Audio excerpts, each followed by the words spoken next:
Some argued that Stalin won the Second World War. But actually, one of the main culprits of the outbreak of the Second World War was Stalin, who made a secret agreement with Hitler on the division of Europe, which was reflected in the secret protocol of the Molotov-Ribbentrop Pact.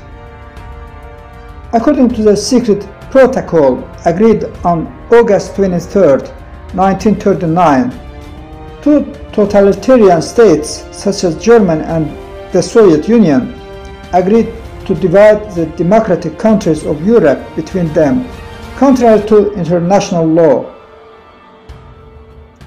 This agreement gave Hitler the green light to start a big war in Europe by invading Poland and created security for him.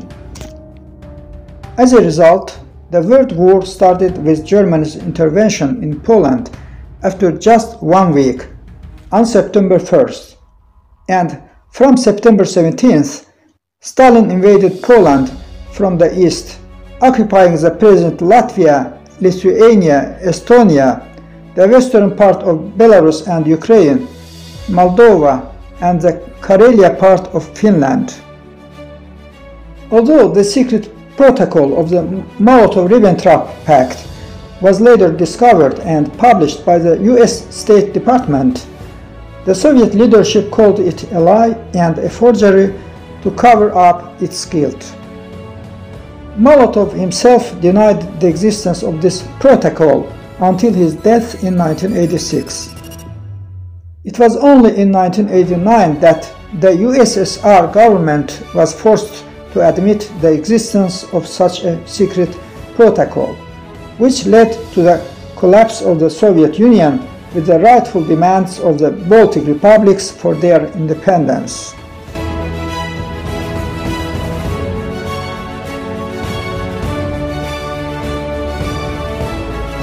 Even before the war, greatly weakening the country's defense capabilities, Stalin subjected a large number of valuable generals and officers to repression. As a result, in the Soviet-Finnish War, the Soviet troops conducted a very bad military operation and suffered much more losses than their opponents. This gave Hitler the impression that the USSR's defense capability was weak, and this impression pushed him to attack the USSR.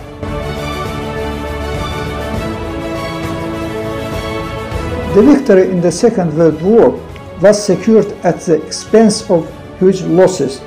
The losses of the Soviet people were much higher than the Germans. The victory took place precisely because of the enormous aid of England and especially the United States, similar to the aid of the United States to Ukraine now. Stalin killed almost as many Soviet people in the repression machine in the years without war as Hitler did during the war, as well as through starvation resulting from the forced collectivization of peasants by forcibly taking their land from them, especially in Ukraine. At the beginning of the war, Stalin completely lost himself and withdrew into solitude. It was good that the people in the Soviet leadership made him understand that his retreat into solitude would lead the country to the abyss. Before the war, Churchill warned Stalin about Hitler's impending attack on the USSR.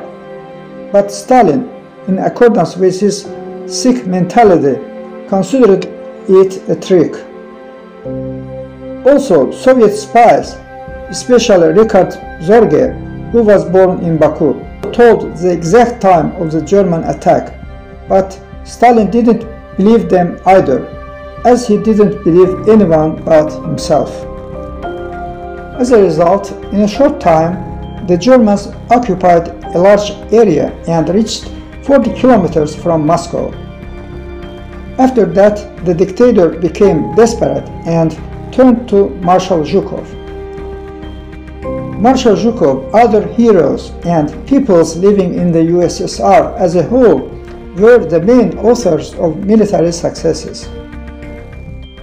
However, after the war, Stalin considered Zhukov's popularity among the public a threat to himself and dismissed him from his important state post in the capital and appointed him to a relatively minor position in the Odessa military district. As a result, Zhukov took this injustice to his heart and had a heart attack. The entire victory in the Great Patriotic War was attributed to Stalin, who managed to get himself a generalissimo military rank.